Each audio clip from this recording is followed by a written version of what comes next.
जय हिंद, जय भारत। मैं हूं रीना सुधार और स्वागत है आप सभी का सैनिक न्यूज विद रीना में।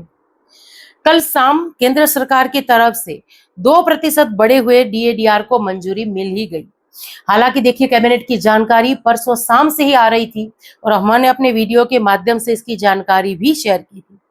तो अब ये जो 2% की बढ़ोतरी हुई है, उसका असर हमारे कर्मचारी या पेंशनर्स की पेंशन पर कितना पड़ेगा, ये देखेंगे आज के इस वीडियो में। साथ ही में बात करेंगे कि क्या अप्रैल महीने की पेंशन बढ़ी हुई आएगी और ये 2% की जो बढ़ोतरी हुई है उसका एरियर कितने महीनों का बन सकता है। तो चलिए आज के इस वीडियो में विस्तार से इसके बारे में बात करते हैं। ये और इसके साथ साथ ओआरओपी और एमएससीपी, इन दोनों ही मुद्दों पर विस्तार से आज के इस वीडियो में बात होगी, क्योंकि अभी तक हमारे बहुत सारे ऐसे पेंशनर्स हैं जिनको ना ही ओआरओपी मिली है और ना ही एमएससीपी के तहत उनकी बढ़ी हुई पेंशन मिल रही है।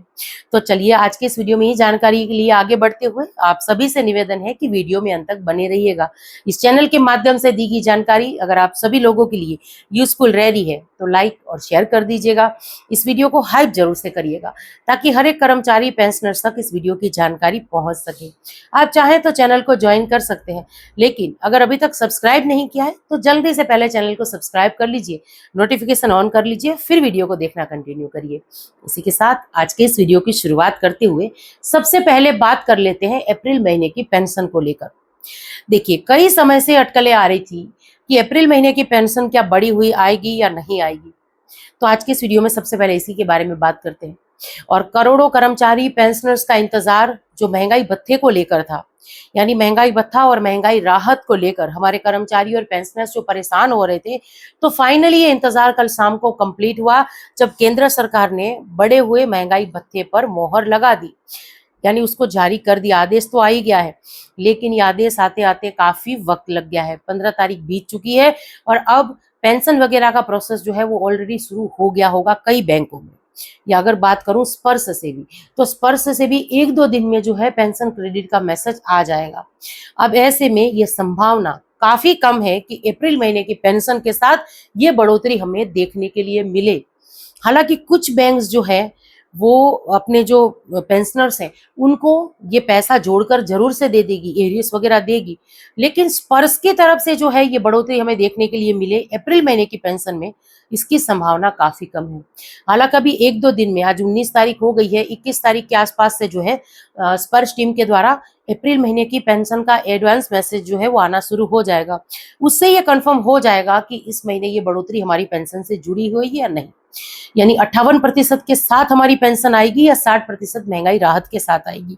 ये आने वाले दिनों में कंफर्म होगा। जैसे ही मैसेज आना शुरू हो जाएंगे विस्तार से हम इसके बारे में बात करेंगे। लेकिन एरियर जितना बन रहा है, अगर इस महीने ये बढ़ोतरी हमारी जो पेंशन है उसमें जुड़कर नहीं आ रही या हमारी सैलरी में जुड़कर नहीं आती है, तो फिर ऐसे में जनवरी, फरवरी, मार्च और अप्रैल, इन चारों महीनों का एरियर जो है वो मई महीने के पहले सप्ताह में हमारे खातों में आ जाएगा। यह काफी हद तक उम्मीद है कि 10 मई तक जो है ये एरियर हमारे खातों में आ जाएगा और बाकी मई महीने की तो पेंशन अब बढ़ी हुई आएगी, ये तो कंफर्म हो ही गया है। तो ये जानकारी थी महंगाई भत्ते को लेकर। हालांकि अगर मैं यहाँ पर बात करूं तो केंद्र सरकार पर दबाव भी इसको लेकर काफी ज्यादा था। बहुत सारी अटकलें आपने भी सुनी होगी इस चीज को लेकर, जहां 50 या 25% डीए मर्ज की बात चल रही थी। अटकलें लगाई जा रही थी कि केंद्र सरकार डीए को बेसिक में मर्ज करने की तैयारी कर रही है, क्योंकि इसको लेकर भी लेटर लिखे जा चुके थे। तो ये भी नहीं हुआ और 8वें वेतन आयोग में डीए में बढ़ोतरी का फॉर्मूला बदल जाएगा, इस बात पर भी और लग गया है कि अभी देखिए ये तो नहीं होने वाला है। और रही बात महंगाई भत्तों की, तो महंगाई भत्ता जिस तरीके से 7वें वेतन आयोग में बढ़ रहा था, 8वें वेतन आयोग में इसी तरीके से जो है वो बढ़ रहा है। तो इसको लेकर लेटर्स वगैरह भी जो है केंद्र सरकार को लिखे जा रहे थे। तो फाइनली केंद्र सरकार ने इसकी घोषणा कर दी है।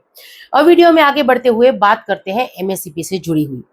देखिए, अगर मैं ये कहूँ तो गलत नहीं होगा कि अभी हमारे बहुत सारे ऐसे पेंशनर्स और फैमिली पेंशनर्स भी हैं जो एमएससीपी को लेकर कार्रवाई नहीं कर रहे हैं। और अगर उसकी वजह की बात करूं तो वजह यह है कि उनको सही जानकारी नहीं है। देखिए, इस चैनल के माध्यम से लगातार मैं एमएससीपी को लेकर बात कर रही हूँ कि पेंशनर्स और फैमिली पेंशनर्स को कैसे एमएससीपी को लेकर कार्रवाई करनी है।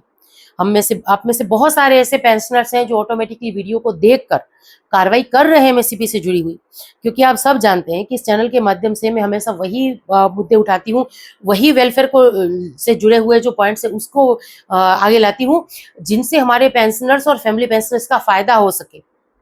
बावजूद इसके कई बार हम ऐसे कमेंट्स आते हैं जहां कुछ ऐसे पेंशनर्स हैं, एक आध फैमिली पेंशनर्स भी जो है, जो ये कंप्लेन करती हैं कि मैम आप हमारे सवालों का जवाब नहीं देती, जिन्होंने आपके चैनल को ज्वाइन किया है उसी के सवालों का जवाब देती हैं, पर ऐसा नहीं है। मैंने कभी भी किसी को भी चैनल ज्वाइन करने के लिए नहीं कहा है और सभी के सवालों का मैं जवाब देती हूँ, बल्कि ज्यादा से ज्यादा मैं कोशिश ये करती हूँ कि सीपी ग्राम के बारे में बात करूं, ताकि किसी भी पेंशनर, फैमिली पेंशनर्स को हमारी मदद की जरूरत ना पड़े। ऑटोमेटिकली वीडियो देखकर उनको पता चले कि उनको कैसे क्या कार्रवाई करनी है। तो एमएससीपी का भी एक वो लेटर, जहां माननीय राष्ट्रपति जी ने जो है 2008 के बदले 2006 से एमएससीपी देने के लिए मंजूरी दी है, जो हमारे डिफेंस पेंशनर्स के लिए है, डिफेंस की फैमिली पेंशनर्स के लिए है। तो उसको आप व्हाट्सएप के माध्यम से मुझसे ले सकते हैं और आप उसको देकर रिकॉर्ड, अगर आपको एमएससीपी के लिए मना कर रहा है तो आप उसको लेकर कार्रवाई करा सकते हैं। मैं यहाँ पर देखिए फैमिली पेंशनर्स का भी नाम जरूर से ले रही हूँ। कई बार कमेंट्स ऐसे आते हैं जहाँ कहते हैं कि फैमिली पेंशनर्स का अलग से क्यों बोल रही हैं। तो अगर एक फैमिली पेंशनर्स के लिए मैंने इस चैनल को शुरू किया है तो अलग से उनका नाम मेंशन करने में क्या दिक्कत है।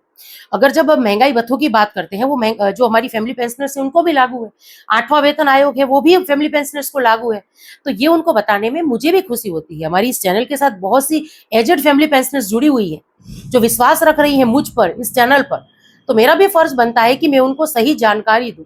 या जब डीए को लेकर, 8वें वेतन आयोग को लेकर, पेंशन बढ़ोतरी को लेकर बात करती हूँ, तो अलग से फैमिली पेंशनर्स का नाम लेने में कोई भी हर्ज नहीं है। मैं लेती, इससे पहले भी मैं इसके बारे में बात कर रही हूँ फैमिली पेंशनर्स के बारे में, और आगे भी करूंगी। तो चलिए, फैमिली पेंशनर्स को भी देखिए एमएससीपी लागू है, क्योंकि उनकी जो पेंशन है वो कैलकुलेशन किस हिसाब से होती है, मैं इसके पहले भी बात कर चुकी हूँ। उनकी पेंशन उनके हस्बैंड की रैंक, लेंथ ऑफ सर्विस और ग्रुप के हिसाब से जो है कैलकुलेट होती है। तो अगर उनके हस्बैंड की डेथ हो गई है, उनको एमएससीपी लागू थी, उसको लेकर उन्होंने कार्रवाई नहीं की थी जानकारी ना होने की वजह से, तो क्या वो फैमिली पेंशनर्स को एमएससीपी नहीं मिलेगी? जरूर से मिलेगी। इसको लेकर कार्रवाई भी करनी है। और अगर कोई ऐसे हैं पेंशनर्स जो 2006 में रिटायर होकर आए हैं, एमएससीपी लागू है लेकिन कार्रवाई किए बिना ही उनकी डेथ हो गई है, तो जब तक उनकी डेथ हुई थी, 2016 में हुई, 15 में हुई, 13 में हुई, 12 में हुई, या 18, 19, 20 में ही क्यों ना हुई, वो उतने सारे सालों का सर्विस पेंशन का जो एरियस है वो उनका मिलेगा। एमएससीपी का डिफरेंस का, एक नेक्स्ट रैंक का जो डिफरेंस होगा बेसिक में, वो सारा पैसा उनको मिलेगा। फैमिली पेंशनर्स भी एमएससीपी के लिए जरूर से कार्रवाई करिए। चलिए, ये जानकारी थी एमएससीपी को लेकर। और अब वीडियो में आगे बढ़ते हुए मैं बात करती हूँ ओआरओपी को लेकर, फिर एक दो कमेंट्स भी देख लेंगे इससे जुड़े हुए। देखिए, नेवी से रिटायर कुछ ऐसे पेंशनर्स हैं जिन्होंने सिर्फ 10 साल सर्विस की थी, उनको स्पेशल पेंशन मिल रही है। आप में से बहुत सारे ऐसे पेंशनर्स होंगे जो स्पेशल पेंशन ले रहे हैं, इस चैनल के साथ जुड़े हैं। उनमें से कुछ एक ऐसी शिकायत आई थी कि देखिए, हमें ओआरओपी देने के लिए जो है स्पर्श मना कर रहा है, बैंक मना कर रहा है। तो ऐसे में नेवी का एक लेटर है जहां पर उनको कहा गया है, बैंकों को कहा गया है कि ये जो स्पेशल पेंशन का केस है उनको भी ओआरओपी लागू है। तो ये जो लेटर है नेवी का, वो भी आप व्हाट्सएप के माध्यम से मुझसे प्राप्त कर सकते हैं। आप व्हाट्सएप पर ये पूरा जो मैटर है लिख कर दीजिए, मैं आपको वो लेटर वगैरह वो जो है शेयर कर दूंगी। या कुछ कार्रवाई करनी है हमारी कोई ऐसी नेवी की जो फैमिली पेंशनर्स है, तो उनको मैं खुद कार्रवाई कर दूंगी, आप हमसे संपर्क कर सकते हैं। चलिए, ये कुछ जानकारी थी। अब वीडियो के आखिर में एक दो कमेंट्स देख लेते हैं। देखिए, सबसे पहला कमेंट है, एक लिख रहे हैं कि मैम नमस्कार, मैं 1989 में रिटायर हुआ हूँ, 15 साल सर्विस करके टीएस नायक रैंक से पेंशन आया हूँ। तो मेरा अभी तक स्पर्श में माइग्रेशन नहीं हुआ है। मुझे पेंशन बैंक से मिल रही है, सिपाही की पेंशन मिल रही है, और ओआरओपी 3 का भी बेनिफिट नहीं मिल रहा है, क्या करूँ? देखिए सर, भले ही आपकी पेंशन बैंक से आ रही है, आप सीपी ग्राम के थ्रू कंप्लेन करिए। सोम से शुक्रवार सीपी ग्राम खुला रहता है, सब सुबह 10 बजे से शाम 5 बजे तक आप कॉल करके इसमें कंप्लेन दर्ज करा सकते हैं।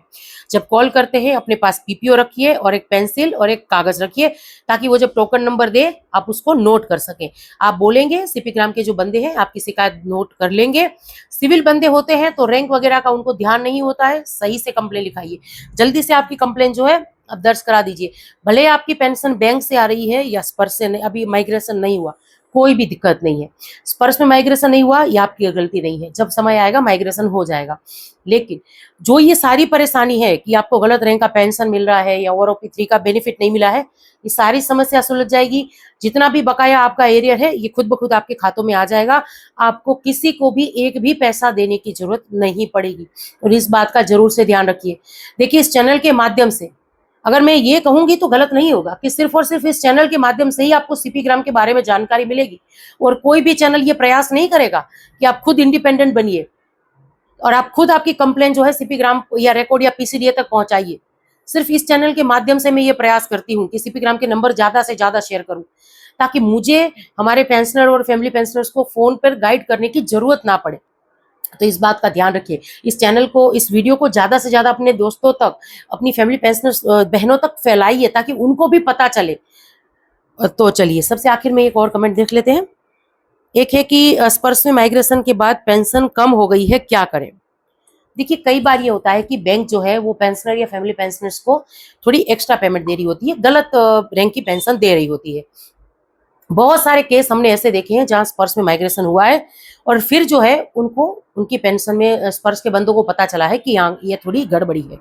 तो जब ये गड़बड़ी स्पर्श के बंदों के ध्यान में आती है तो इसको लेकर वो लोग कार्रवाई करते हैं।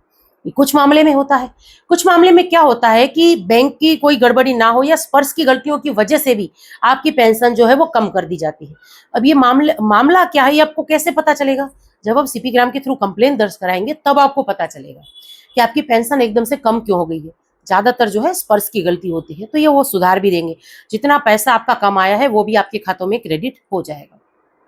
तो चलिए, यही कुछ जानकारी थी जिसको लेकर आज के इस वीडियो में आई थी। अब ये जानकारी आप सब लोगों को कैसी लगी कमेंट्स के माध्यम से जरूर से शेयर करिएगा।